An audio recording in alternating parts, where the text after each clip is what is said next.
क्या आपका business model जो है वो कहीं लॉस मेकिंग मॉडल तो नहीं, और हमें पता भी नहीं? अच्छा, पता कैसे लगेगा? लगेगा कैसे पता कि आपका बिजनेस प्रॉफिट मेकिंग है कि लॉस मेकिंग है? चलो टेस्ट करते हैं, चेक करते हैं। कैसे पता लगेगा अमित जी, कैसे पता लगेगा कि बिजनेस मॉडल मेरा लॉस मेकिंग है कि प्रॉफिट मेकिंग है? कैसे पता लगेगा आपको? कैसे पता लगेगा? P&L से पता लगेगा। ओके, P&L में मंथली बैलेंस शीट तो बन नहीं रही, मंथली बैलेंस शीट तो बन नहीं रही, तो नहीं पता लग सकता। बैलेंस शीट से पता लगेगा। लेकिन यह भी हो सकता है कि बहुत सारे लोग ऐसे हैं जिनके पास तो प्रॉफिट तो बहुत है, लेकिन कहते पैसे ही नहीं होते, पैसे ही नहीं होते।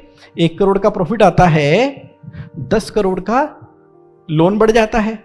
ऐसा ही होता है ना, वो एग्जाम्पल तो याद है ना बचपन वाला, कि मैंने 2 करोड़ का कंटेनर खरीदा चाइना से, 2.5 करोड़ में बेच दिया, 50 लाख का प्रॉफिट। एक और डिमांड आ गई, 2 करोड़ का और कंटेनर मैंने डाउन पेमेंट दे खरीद लिया ना, तो फिर उसको सेल कर दिया 2.5 करोड़ में, तो 5 करोड़ की सेल हो गई, तो 1 करोड़ का प्रॉफिट आ गया। अब 1 करोड़ का प्रॉफिट कहां पर है? जब मैंने मोबाइल सेल किए हैं उसके पैसे तो गफार मार्केट से 3 महीने के बाद आने हैं, तो बिजनेस में तो है ही नहीं।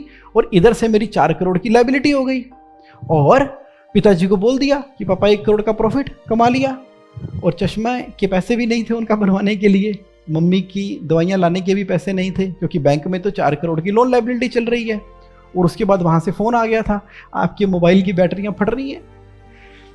तो उसने कहा मोबाइल की बैटरियाँ फट रही हैं, तो फिर क्या हुआ? तो उसके पैसे मिलेंगे क्या? आधे भी नहीं मिलेंगे। तो कहाँ फंस गए? लॉस कर दिया पूरी डील के अंदर, पूरी डील के अंदर लॉस कर दिया। अब लॉस को रिकवर करने के लिए बड़ा जुआ खेल रहे हैं, तो उस चक्कर में फंसे हुए हैं। बिजनेस मॉडल प्रॉफिटेबल है कि नहीं, आपको बिजनेस मॉडल की वेटिंग करा के ही पता चलेगा।